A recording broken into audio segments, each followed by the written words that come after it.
I had to suffer for so long. Just give me the food, give me the carbs, the pancakes, give it all to me.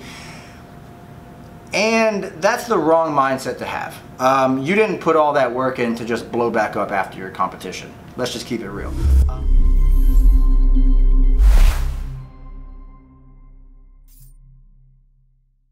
Alright guys, what's going on? We are in competition season, and those of you who follow any of my content on Instagram, you guys know that I am a huge advocate of utilizing a diet break and or a recovery period after a competition. So what I've been hearing a lot of from a lot of our clients is that, hey, I'm very hungry now that I have started this diet break or started this recovery diet. Now, there's a couple things that I want you guys to think about when it comes to actually utilizing diet breaks, refeeds, and recovery dieting phases post-competition, because one would kind of theorize that, okay, well, if I'm increasing calories by anywhere between 350, 400, 500 or more calories, adding back into maintenance, basically what I'm doing is I am filling the gap. So you guys know we talk a lot about energy deficits. If I have somebody programmed to lose about a pound, pound and a half of fat loss per week, I'm going to have them in a pretty steep caloric deficit.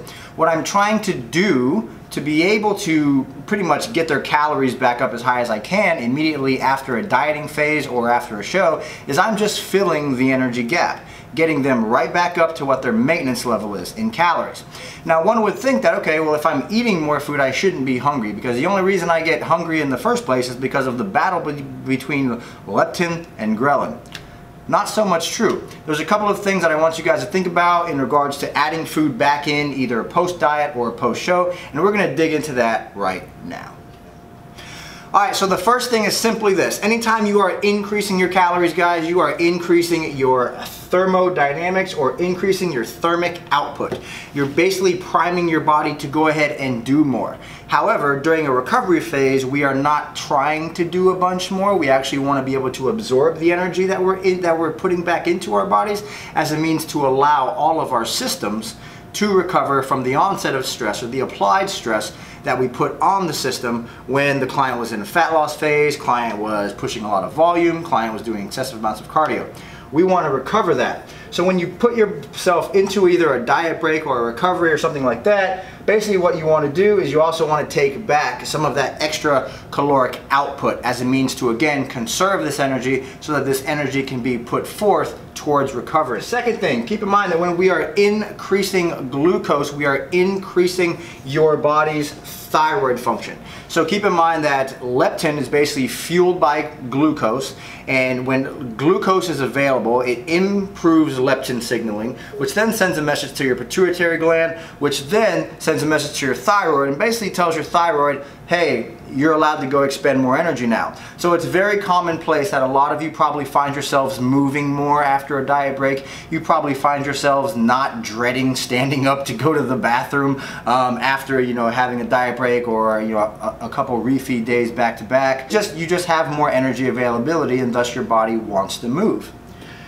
Increased muscle glycogen. You guys know that when you diet for an extreme duration of time, or if you are in a chronic deficit, or if you are just trying to lose body fat, you are going to have to feel flat at times. It just comes as a side effect of the situation you're putting yourself in to improve your overall body composition. And you will have to push relatively hard to get to extreme levels of condition, or you may have to push yourself moderately hard just to get to a place where you can preserve that for the rest of your life. But either way, we are increasing muscle glycogen during a time where we are adding in carbohydrate, and that will inflate your muscles, give you more energy, both from a muscular perspective and from a cognition perspective, because our brain does operate on glucose if you are a carbohydrate monster like the majority of people who likely watch this video. I wouldn't imagine very many people who watch this video are on keto, but if you are, I'd love to have a conversation with you down below, as obviously I'm very well aware of the transition from utilizing glucose as fuel to utilizing ketones as fuel if you are on a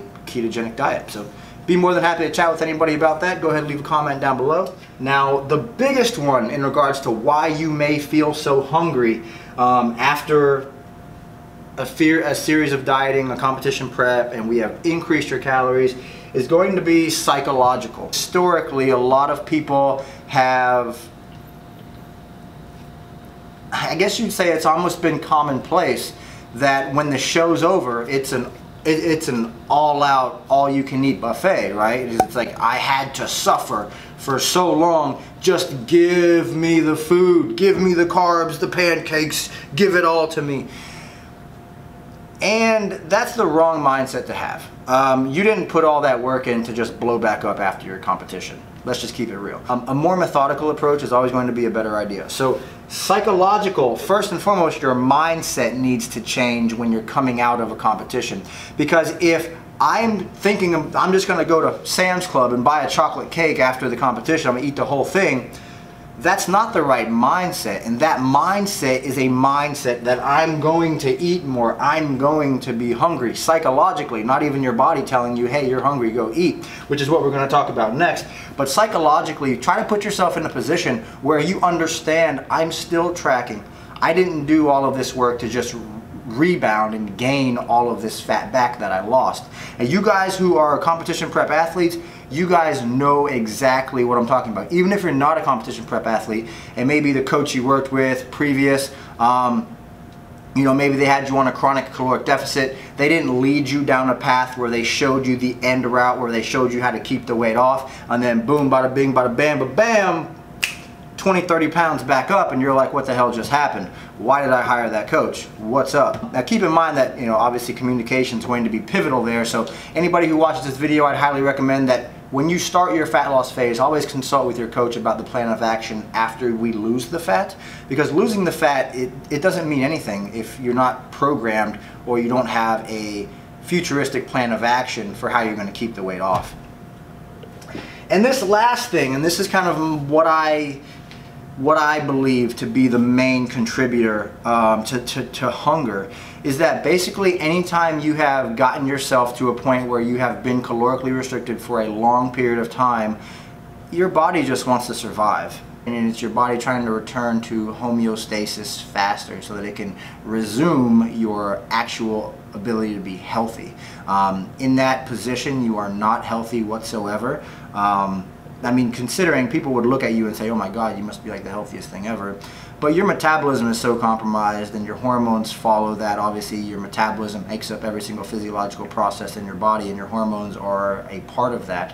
Why you're hungry after increasing calories has a lot to do with thermodynamics, increases in glucose, which fuel your thyroid, your psychological position, which I think is extremely important and oftentimes overlooked, and then how lean you actually got, and that is a sign your body just basically trying to return to homeostasis so that all of your hormones can be elevated again and your metabolism can actually be elevated once again. So thank you guys so much for checking out this video. I really appreciate it, and if you guys have any questions, leave those in the comment section down below. If you guys liked the content of this video, go ahead and subscribe to the YouTube channel, and we'll see you guys in the next one. My name is Grazione, owner of Metabolic Evolution, where we're bringing you guys the latest evidence-based nutrition and training advice to help you master your metabolism and make some gains. See you in the next one. Peace.